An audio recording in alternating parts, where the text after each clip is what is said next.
Hi guys, Miss Brandy here, and I'm going to record Chapter 10, I Ruined a Perfectly Good Bus of Percy Jackson. It didn't take me long to pack. I decided to leave the miniature horn in my cabin, which left me only an extra change of clothes and a toothbrush to stuff in a backpack Grover had found for me. The camp store loaned me $100 in mortal money and 20 gold cherams. These coins were as big as Girl Scout cookies and had images of various Greek gods stamped on one side and the Empire State Building on the other. The ancient mortal drachms had been silver. Sharon told us the Olympians never used less than pure gold. Sharon said the coins might come in handy for non-mortal transactions, whatever that meant. He gave Annabeth and me each a flask of nectar and an airtight bag full of ambrosia squares, to use only in emergencies, if we were seriously hurt. It was god food, Sharon reminded us. It would cure us of almost any injury, but it was lethal to mortals. Too much of it would make a half-blood very, very feverish. An overdose would burn us up, literally. Annabeth was bringing her magic Yankees cap, which she told me had been a 12th birthday present from her mom. She carried a book of famous classical architectures written in ancient Greek to read when she got bored, and a long bronze knife hidden in her shirt sleeve. I was sure the knife would get us busted the first time we went through a metal detector. Grover wore his fake feet in his trousers to pass as human. He wore a green Rasta-style cap because when it rained, his curly hair flattened and you could see the tips of his horns. His bright orange backpack was full of scrap metal and apples to snack on. In his pocket was a set of reed pipes his daddy goat had carved for him, even though he only knew 2 songs, Mozart Piano Concert No. 12 and Hilary Duff's So Yesterday, both of which sounded pretty bad on a reed pipe. We waved goodbye to the other campers, took one last look at the strawberry fields, the ocean, and the big house, then hiked up Half-Blood Hill to the tall pine tree that used to be Thalia, daughter of Zeus. Trone was waiting for us in his wheelchair. Next to him stood the surfer dude I'd seen when I was recovering in my sick room. According to Grover, the guy was the camp head of security. He supposedly had eyes all over his body so he could never be surprised. Though, today, he was wearing a chauffeur's uniform, so I could only see extra peepers on his hands, face, and neck. This is Argus, Sharon told me. He will drive you into the city and, keep an eye on things. I heard footsteps behind us. Luke came running up the hill carrying a pair of basketball shoes. Hey, he panted. Glad I caught you. Annabeth blushed, the way she always did when Luke was around. I just wanted to say good luck, Luke told me. And I thought, maybe you can use these. He handed me the sneakers, which looked pretty normal. They even smelled kind of normal. Luke said, yeah. White bird wings sprouted from the heels, startling me so much I dropped them. The shoes flapped around on the ground until the wings folded and disappeared. Awesome, Grover said. Luke smiled.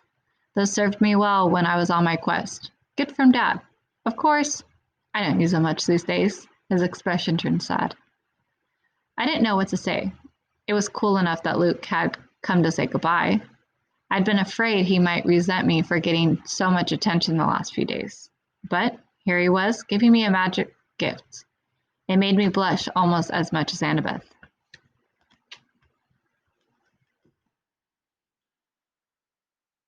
Hey man, I said, thanks. Listen, Percy. Luke looked uncomfortable. A lot of hopes are riding on you, so just kill some monsters for me, okay? We shook hands. Luke patted Grover's head between his horns, then gave a goodbye hug to Annabeth, who looked like she might pass out.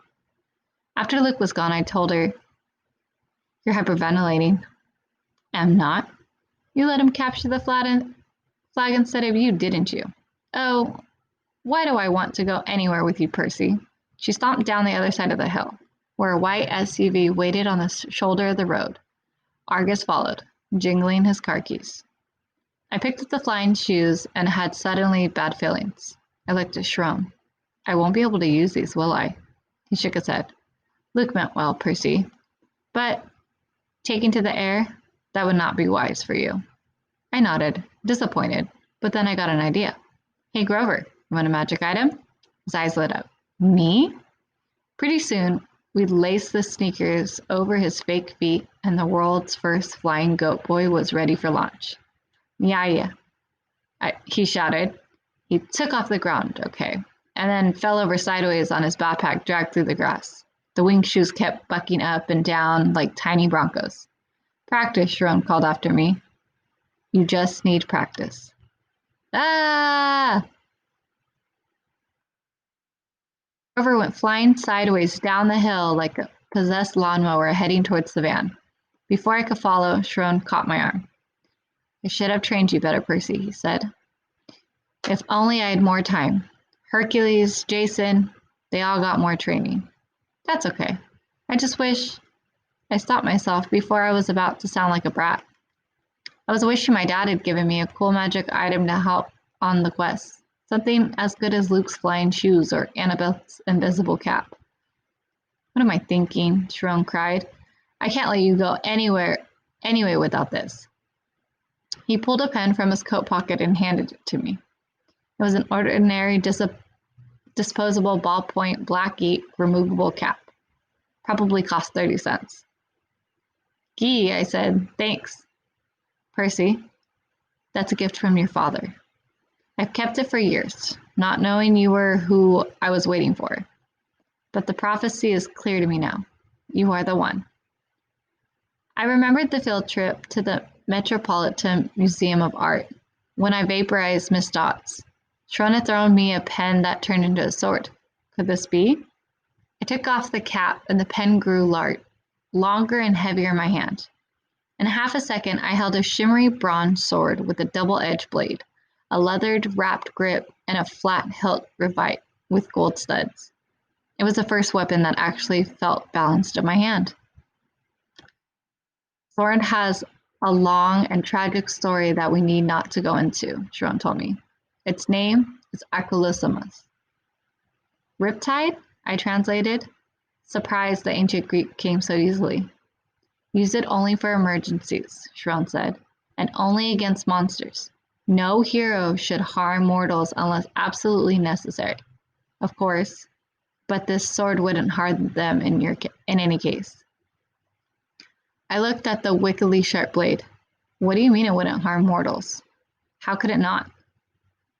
The sword is celestial bonds, forged by Cyclops, tempered in the heart of Mount Enta, cooled in the river Lethe.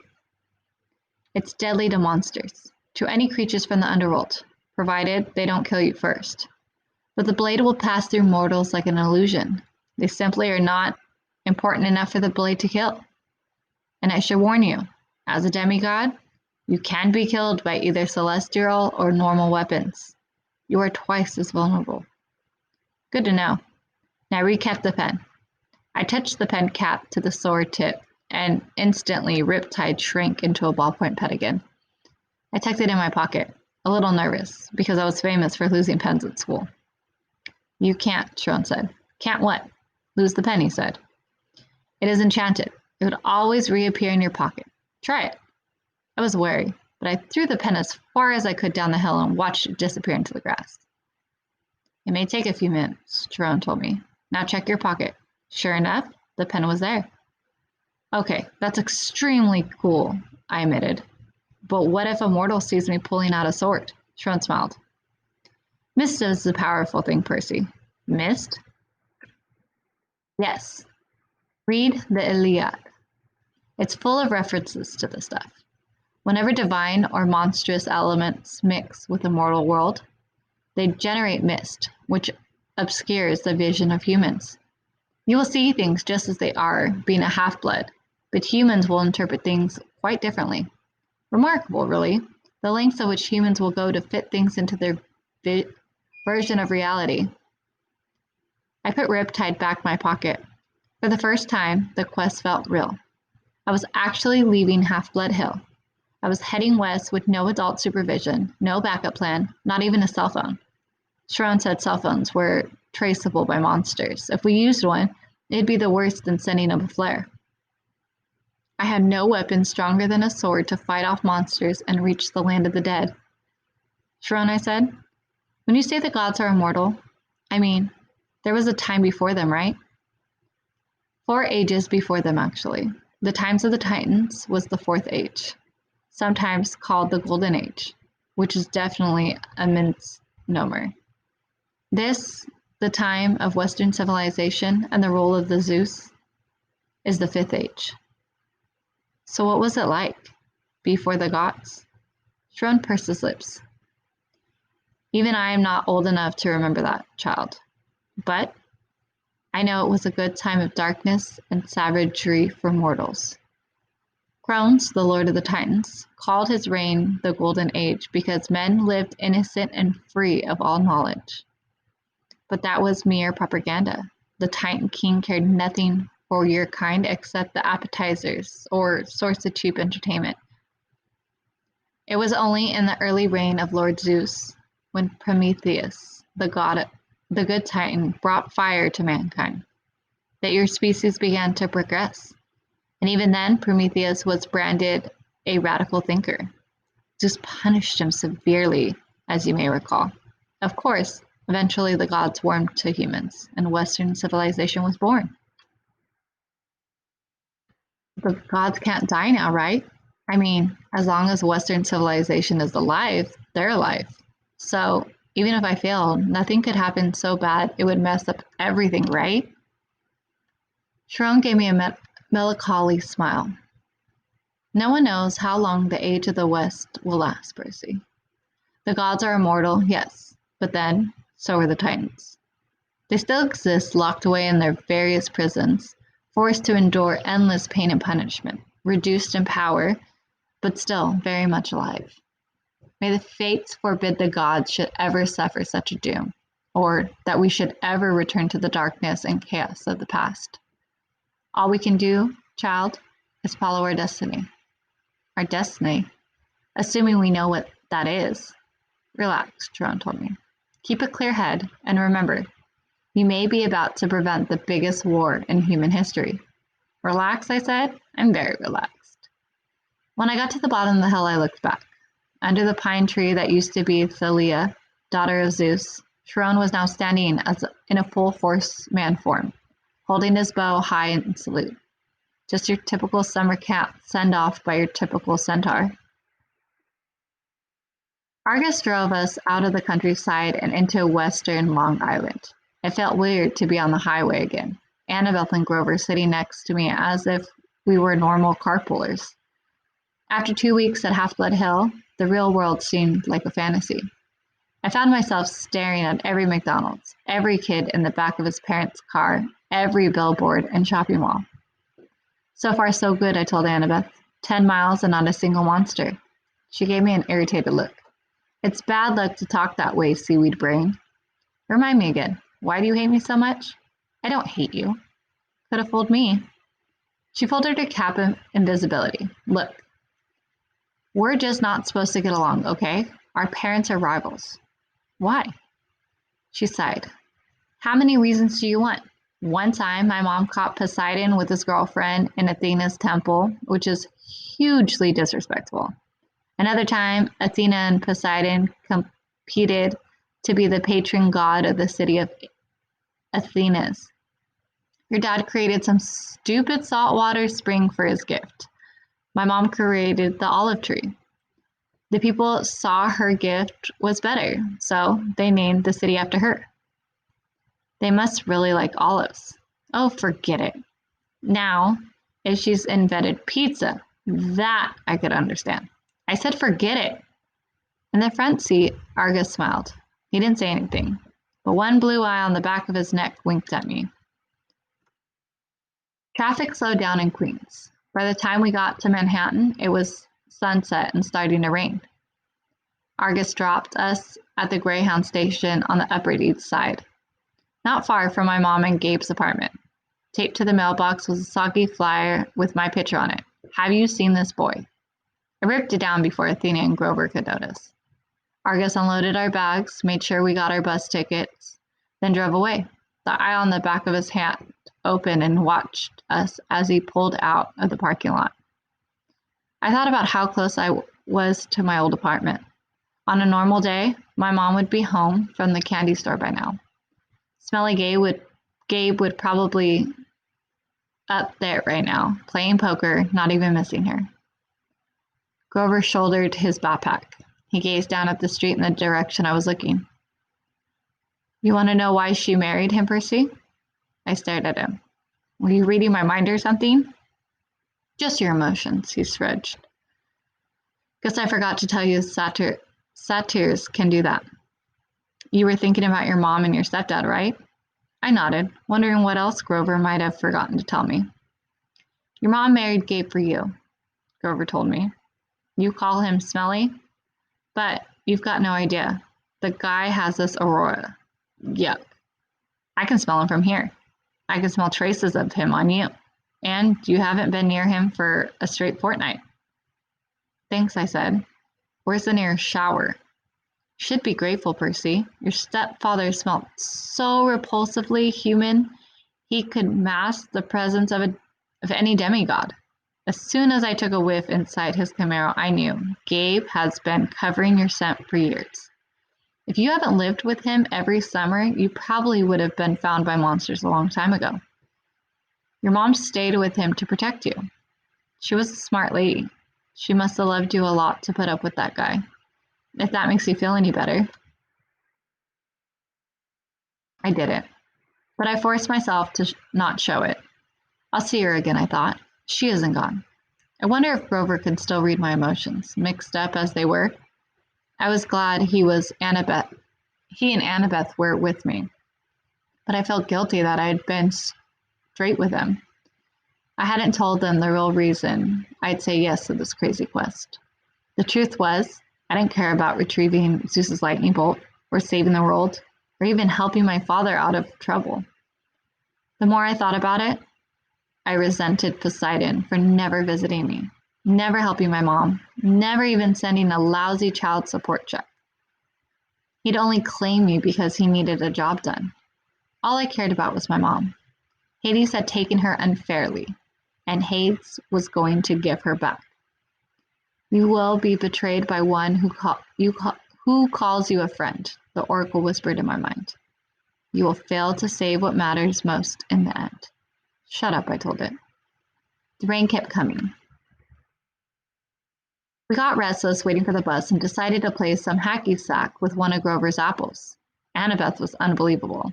She could bounce the apple off her knee, her elbow, her shoulder, whatever. It wasn't too bad myself. The game ended when I tossed the apple towards Grover and it got too close to his mouth. In one mega bite, our hacky sack disappeared, core, stem, and all. Grover blushed. He tried to apologize, but Annabeth and I were too busy cracking up. Finally, the bus came. As we stood in line to board, Grover started looking around, sniffing the air like he smelled his favorite school cafeteria delicacy, enchiladas. What is it? I asked. I don't know, he said tensely. Maybe it's nothing. But I could tell it wasn't nothing. I started looking over my shoulder too. I was relieved when we finally got on board and found seats together in the back of the bus. We stowed our backpacks. Annabeth kept slapping her Yankees cap nervously against her thigh. As the last passenger got on, Annabeth clapped her hand onto her knee. Percy. The old lady had just boarded the bus. She wore a crumply velvet dress, lace gloves, and a strapless orange knit hat that shadowed her face, and she carried a big paisley purse. When she tilted her head up, her black eyes glittered, and my heart skipped a beat. It was Mrs. Dodds, older, more withered, and definitely the same evil face. I scrunched down in my seat. Behind her came two more older ladies, one in a green hat, one in a purple hat. Otherwise, they looked exactly like Mrs. Dodds. Same gnarled hands, paisley handbag, wrinkled velvet dresses, triple demon grandmothers. They sat in the front row, right behind the driver. The two on the aisles crossed her legs over the walkway, making an X. It was casual enough, but It sent a clear message. Nobody leaves. The bus pulled out of the station and we headed through the slick streets of Manhattan. She didn't stay dead long, I said, trying to keep my voice from quivering. I thought you said they couldn't be dispelled for a lifetime. I said if you're lucky, Annabeth said. You're obviously not. All three of them? Grover whispered. De immortalis? It's okay, Annabeth said, obviously thinking hard. The Furies, the three worst monsters of the underworld. No problem, no problem. We'll just slip out the window. They don't open, Grover moaned. A back exit, she suggested. There wasn't one. Even if there had been, it wouldn't have helped. By the time we were on the 9th Avenue heading to the Lincoln Tunnel, they won't attack us with witnesses around, I said. Will they? Mortals don't have good eyes, Annabeth reminded me. Their brains can only process what they see through the mist. They'll see 3 old ladies killing us, won't they? She thought about it. Hard to say, but we can't count on mortals for help. Maybe an emergency exit in the roof? We hit the Lincoln Tunnel and the bus went dark except for the running lights down the aisle. It was eerily quiet without the sound of the rain. Mrs. Dodds got up. In a flat voice, as if she'd rehearsed it, she announced to the whole bus. I need to use the restroom. So do I, said the second sister. So do I, said the third sister. They all started coming down the aisle. I've got it, Annabeth said. Percy, take my hat. What? You're the one they want. Turn invisible and go up the aisle. Let them pass by you. Maybe you can get to the front and get away. But you guys. There's an outside chance they might not notice us, Annabeth said. You're son of the big 3. Your smell might be overpowering. I can't just leave you. Don't worry about us, Grover said. Go. My hands trembled. I felt like a coward, but I took the Yankees cap and put it on. When I looked down, my body wasn't there anymore. I started creepily up the aisle. I managed to get up 10 rows, then duck into an empty seat just as the Furies walked past. Mrs. Dodd stopped, sniffed, and looked straight at me. My heart was pounding. Apparently, she didn't see anything. She and her sisters kept going. I was free. I made it to the front of the bus. We were almost through the Lincoln Tunnel now. I was just about to press the emergency stop button when I heard a hideous wailing in the back row. The old ladies were not old ladies anymore. Their faces were still the same. I guess those couldn't get any uglier. But their bodies had shriveled into leathery brown hat bodies with bat wings and hands and feet like gargoyle claws. Their handbags had turned into fury whips. The Furies surrounded Grover and Annabeth, lashing their whips, hissing, "Where is it? Where?" The other people on the bus were screaming, cowering in their seats. They saw something, all right. He's not here, Annabelle yelled. He's gone. The Furies raised their whips. Annabelle threw her bronze knife. Grover grabbed a tin can from his sack bag and prepared to throw it. What I did next was so impulsive and dangerous I should have been named ADHD poster child of the year. The bus driver was distracted, trying to see what was going on in his rearview mirror. Still invisible, I grabbed the wheel from him and jerked it to the left. Everybody howled as they were thrown to the right, and I heard what I hoped was the sound of 3 Furies smashing against the window. Hey, yelled the driver. Hey, whoa! He wrestled for the wheel, but the bus slammed against the side of the tunnel, grinding metal, throwing sparks the mile behind us.